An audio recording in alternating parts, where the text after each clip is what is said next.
Hi all सीबीओस। तो आप कहेंगे सर सीबीओ के लिए बहुत सारे जो इंपॉर्टेंट वीडियो आप लाया करते थे अभी थोड़ा सा रुकावट आ गया। यस, क्योंकि अब उन चीज़ों की ज़रूरत नहीं है जिस जगह पे आपको पहुंचना था। संभवतः आप उस जगह पे पहुंच गए हैं, लेकिन ये एक एडवाइस देना चाहता हूं। इस कारण से मैंने आज का ये वीडियो आप लोगों के लिए बनाया है।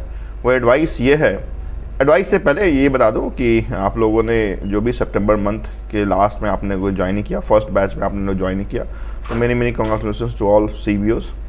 जो नेक्स्ट सेकंड बैच में ज्वाइन करेंगे उनके लिए भी बहुत बहुत शुभकामना संदेश।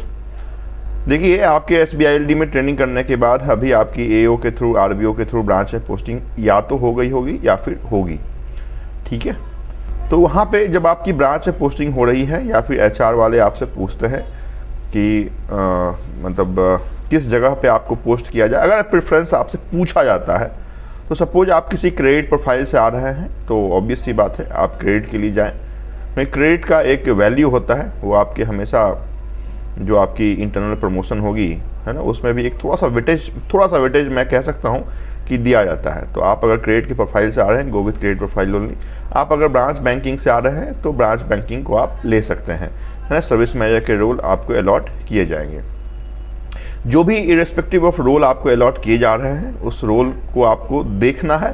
पहले उसका मैनुअल आप पढ़ लीजिए कि आपको अगर सर्विस मैनेजर का रोल दिया गया है या फिर फील्ड ऑफिसर का रोल दिया जा रहा है या फिर किसी भी और भी आपके, अमूमन तो यही दो पोस्ट हैं आपके ब्रांचेज में, लेकिन अगर आपके डेस्क ऑफिसर का पोस्ट आपके किसी बैक ऑफिस आरबीओ एओज में दिया जा रहा है तो उसका एक मैनुअल जरूर एक बार पढ़ लें, क्योंकि manual is very very important. आपको, चूँकि आप नए हैं, है ना, एज एन ऑफिसर आपने ज्वाइन किया है तो आप नए हैं, है ना। नए में क्या आपको करना है और क्या नहीं करना है, ऐसा नहीं कि जो आपके सीनियर बोल रहे हैं वो आपको करना ही है, ऐसा भूल से भी बैंक में मत कीजिएगा, ठीक है। क्योंकि आप लोगों के पास एक्सपीरियंस है ऑलरेडी, आप बैंक को जानते हैं, बैंक के फंक्शन को आप जानते हैं, लेकिन स्टेट बैंक ऑफ इंडिया में जो आपके सीनियर कह रहे हैं वो अगर बैंक के दायरे में है, बैंक के गाइडलाइन में है तो आप करें, अदरवाइज ना करें।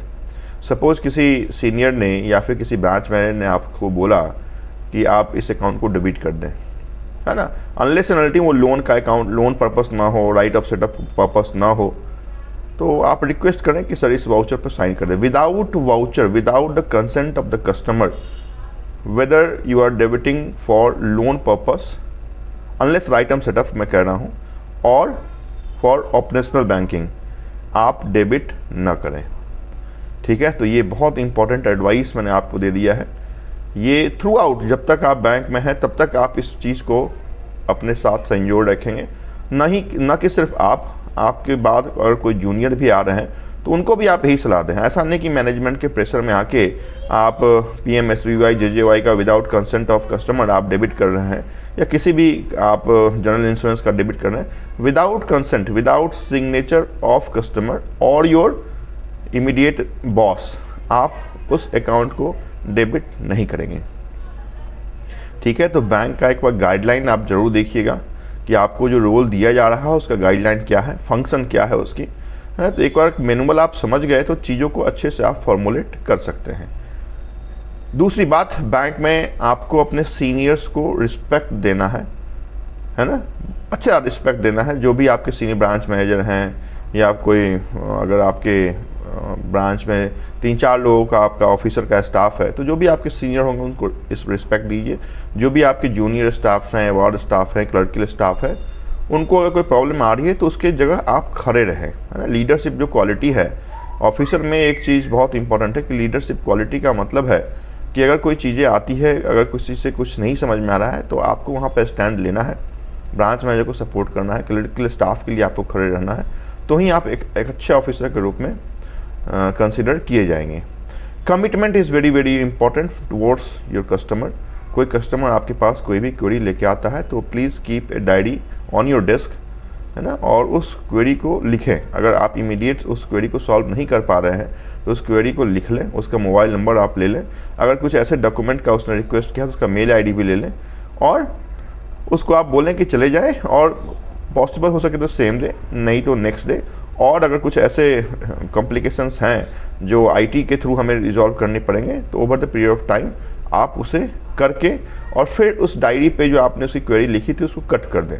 तो ये अगर चीज़ें आप मेंटेन करते हैं तो बहुत अच्छा आपका फ्यूचर भी होगा, आपका इमेज भी होगा।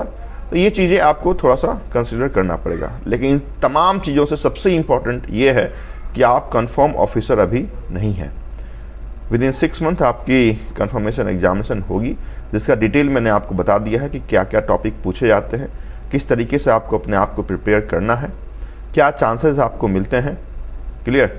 तो उसके लिए 50 जो आपके ई लर्निंग का कोर्स आपको अलॉट किया गया है, जो भी उसके मॉड्यूल के नंबर हैं उस मॉड्यूल के नंबर को चेक करें और कोशिश करें कि उसको पढ़ें। उसको थोड़ा सा अगर लिखने की बात अगर आती है तो आप लिख भी लें, है ना, और फिर उस टेस्ट को आप दें।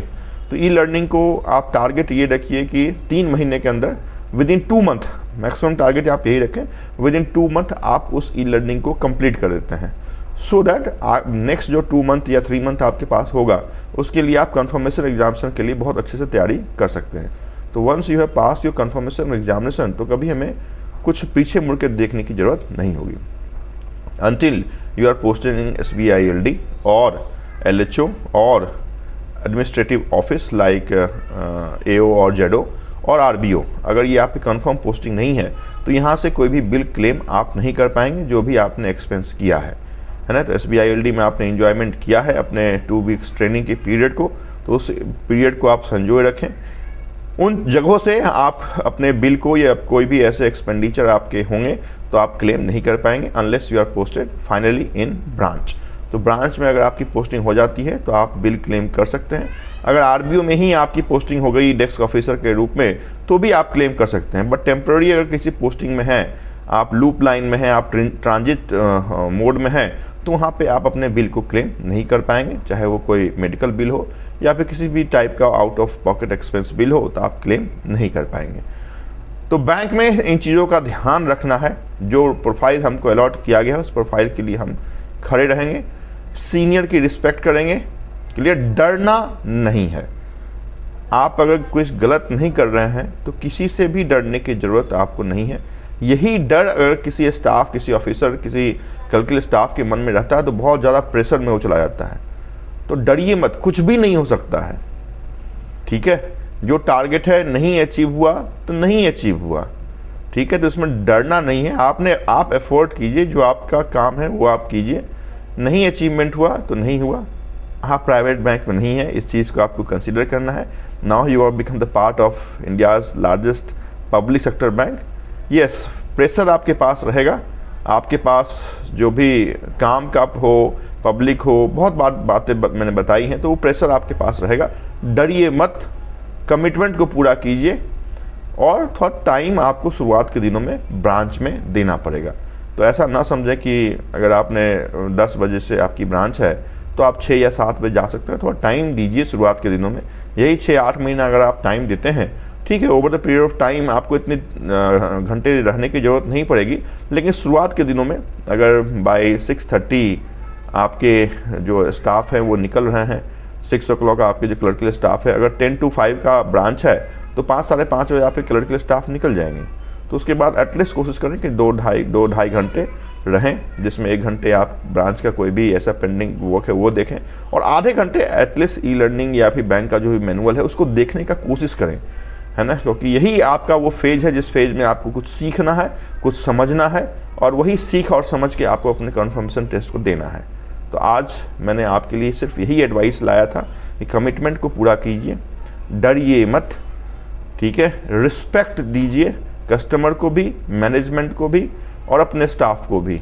आप एक अच्छे ऑफिसर कहलाएंगे, आपकी इमेज बहुत अच्छी होगी, आपको मन लगेगा बैंक में काम करने में।